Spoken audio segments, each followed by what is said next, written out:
ધોરણ 1 થી લઈને 8 વર્ષ સુધી આપણી શાળામાં આપણી વચ્ચે રહીને આજે હવે એમનો આ શાળામાં શૈક્ષણિક કાર્યનો છેલ્લો દિવસ. વિદાય 3 જ અક્ષરનો આ નાનકડો શબ્દ, પરંતુ એની કારમી વેદનાને કોઈ સ્ત્રીને પૂછો. સાસરેથી વિદાય લઈને જતી નાનકડી કન્યા હોય, એક ખીલેથી બીજે ખીલે જતી ગાયની વેદના હોય. વિદાય એ શું છે એ શાળા સંકુલમાંથી ભણી જનારી નાની નાની બાલિકાઓને પૂછો કે જ્યાં આપણે 8 વર્ષ સુધી રહીને ગયા, અહીંયા 8 વર્ષ સુધી તમે અમારી વચ્ચે રહ્યા. Very good.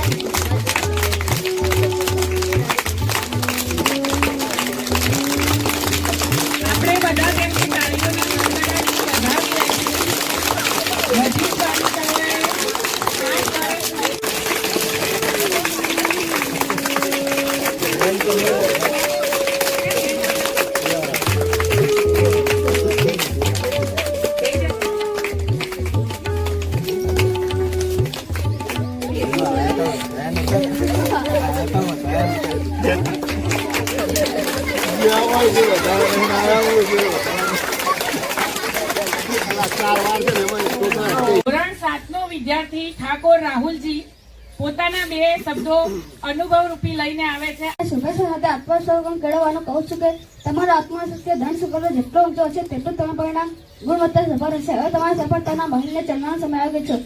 આ સમય તેના મજૂર પાર નાખવાનો છે. પરીક્ષામાં 7% મેળવી સફળતાના ઇમારતના પાયાને એટલું બધું કહી દો કે જેથી તમે તમારા જીવનના ઉચ્ચ ધ્યેય પ્રાપ્ત કરી શકો. પોતાના અનુભવો ધોરણ 8ના બાળકો માટે લઈને આવે છે વિદાયની સ્પીચ. સૃષ્ટિનો નિયમ છે, સમયને કોઈ ક્યાં બદલી શકે છે. આ સમયે વિદાય લેનારા ભાઈ બહેનો માટે મને એક પંક્તિ કહેવાનું મન થાય છે. પરિચિતોને ધરાઈને જોઈ લો આજ પછી હસતા ચહેરા, મીઠી નજર મળે ન મળે. પરિચિતોને ધરાઈને જોઈ લો આજ પછી હસતા ચહેરા, મીઠી નજર મળે ન મળે. ભરેલો આંખમાં હનુમાનપુરા પ્રાંગણ ને પછી આવું પ્રાંગણ મળે ન મળે. ભરેલો આંખમાં હનુમાનપુરા પ્રાંગણ ને પછી આવું પ્રાંગણ મળે ન મળે. પરંપરા પ્રમાણે આજે હું તમને બધાને શુભેચ્છા આપું છું. જીવનમાં દરેક ક્ષેત્રમાં તમને કપથલી મળે. તમારું સુખ દુઃખ અને જીવનમાં પણ કદમ એ રીતે ઉઠાવી જોઈએ કે આપણને કદમ એ રીતે ઉઠાવી જોઈએ કે આપણને કર્મ એવો હોવો જોઈએ કે જીવનમાં સુવાસ પેલા. અમે તેમની સાથે ખૂબ રમ્યા, ખૂબ ઝઘડ્યા. અમને ના આવડતું હોય તેવું મદદ કરતા. અંતરડ તું આજે રે, અંતરડ તું આજે રે, મુજ દ્વારેથી ઓ પંખીડા હસતા મુકડે જજો રે, હસતા મુકડે जजो रे. हम छोड़ के जाओगे, हम सबको रुलाओगे, यादों के मीठे पल हरदम याद आएंगे. આ પ્રસંગને અનુરૂપ તે પોતાની મનોવ્યથા કે વિદાય લેતા એમને આ શાળામાં વિતાવેલ 8 વર્ષનો અનુભવ અને આજની આ ઘડી એ 2 શબ્દો લઈને જે બાળકોને કંઈ પણ કહેવું હોય એ અહીંયા આવે. અમને 1 થી ધોરણમાં સાહેબે ભણાવ્યા, રમાડ્યા અને સાચવ્યા તે બદલ ખૂબ ખૂબ આભાર.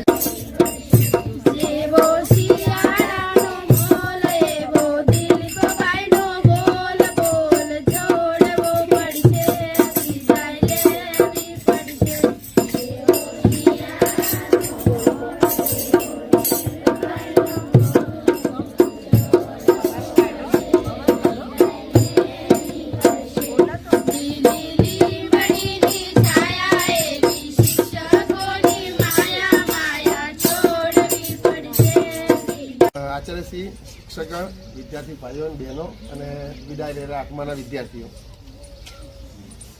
વિદાય એક એવી પ્રસંગ છે કે જેમાં કરુણા પણ હોય. બીજી એક વસ્તુ છે કે તમને એક બીજો ઉમંગ પણ હશે કે અમે હાઈસ્કૂલમાં જઈશું. કેમ કે આપણી પાસે કંઈ હાઈસ્કૂલની કોઈ એવી સગવડ નથી. જીવનમાં પ્રગતિ કરવા માટે એક પગથિયા બીજા પગથિયા ઉપર ચડવું પડે. આપણી શાળામાં 8મા ધોરણ સુધીના જ પગથિયા છે, બરાબર. જો આપણી પાસે બીજા 2 મકાન હોત તો આપણે 9મું 10મું ઉપર ઊભું કરી દોત અને તમને વિદાય જ ના આપત. પરંતુ આપણે ઉજ્જવળ ભવિષ્ય માટે આપણે એક શાળા છોડીને બીજી શાળામાં જવું પડે.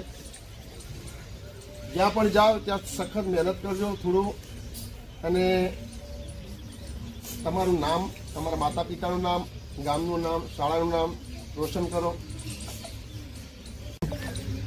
શાળાના આચાર્ય શ્રી, શિક્ષક મિત્રો અને વિદ્યાર્થી ભાઈ બહેન, વાલા વિદ્યાર્થીઓ, જેને પણ આ કાર્યક્રમનો ઊભો કરવામાં મહેનત કરી છે એ તમામ શિક્ષક મિત્રો, તમામ વિદ્યાર્થી મિત્રોને ખૂબ ખૂબ અભિનંદન કે આજનો જે કાર્યક્રમ છે ઉત્કૃષ્ટ કક્ષાનો છે. ઘણા બધા વિદ્યાર્થીઓએ પોતાની રજૂઆત કરી, ઘણા બધા શિક્ષકોએ પોતાના હૃદયની વાત કરી. આખા કાર્યક્રમના અંતે એક અર્ક કાઢવો હોય તો એવો નીકળે કે આ જે કાર્યક્રમ છે એ તમને માર્ગદર્શન આપવાનો કાર્યક્રમ હોય, બરાબર. પણ આપણે આપણા મુદ્દા પર આવી જઈએ. આપણે મુખ્ય 2 વાત કરવી છે. તમે બધા ભણેલા છો, 6 થી 8ના તમામ વિદ્યાર્થીઓ ગુજરાતીમાં 6થા ધોરણમાં એક પાઠ ભણતા, દ્વિદલ. કયો પાઠ ભણતા? દ્વિદલ. કોઈને ખબર છે ને લેખકનું નામ ખબર છે? પરીક્ષા નહીં, ખાલી એમ જ. કોઈને ઇન્ટરેસ્ટ હોય તો હા, ડોક્ટર આઈ.કે. વીજળીવાળા. એકદમ નાનો પાઠ, ઘણું બધું શીખવાડી જાય. દ્વિદલ સુભાષિત પ્રકારના 2 નાના પ્રસંગો એમને મૂકેલા. પહેલું દલ એમને નામ આપેલું મૂર્તિ, અને બીજા દલનું નામ એમને શું આપેલું? સ્વનિરીક્ષણ. એ માણસને મારા કામથી સંતોષ છે કે નહીં ટેસ્ટ કરતો હતો, ચેક ઇટ. એક આવો પાઠ આવતો અંગ્રેજીમાં, હાથી વાળો, ચડ્ડી વાળો, આઈ ચેક ઇટ.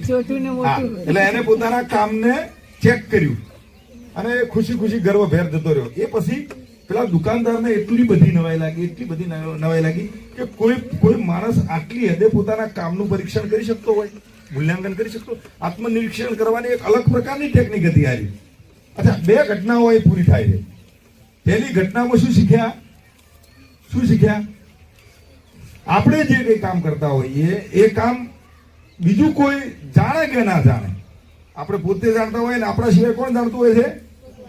આપણો ઈશ્વર જાણતો હોય છે. એટલે કામને કઈ રીતે કરવાનું? હંમેશા ઈશ્વર આપણા કામોને જોઈ રહ્યો છે એ રીતે કામને કરવાનું. અને એનાથી વિશેષ તો બીજો મેસેજ આ બીજામાં છે કે એકલા કામ કર્યા પછી અને ભગવાનને વતાડ્યા પછી એ પૂરું નહીં થઈ જતું. એ કરેલા કામને શું કરવું જોઈએ? કરેલા કામનું પરીક્ષણ કરવું જોઈએ, એનું મૂલ્યાંકન કરવું જોઈએ, એના માટે વિચારવું જોઈએ, બરાબર. તો ધોરણ 8ના બધા જ બાળકોને વિનંતી કરું કે સ્ટેજ ઉપર આવે અને તેમના વર્ગ શિક્ષક અને આચાર્ય સાહેબશ્રીને આ ભેટ અર્પણ કરે. બધા શિક્ષક મિત્રો તેમની સાથે જોડાશે.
જાઓ ઉપર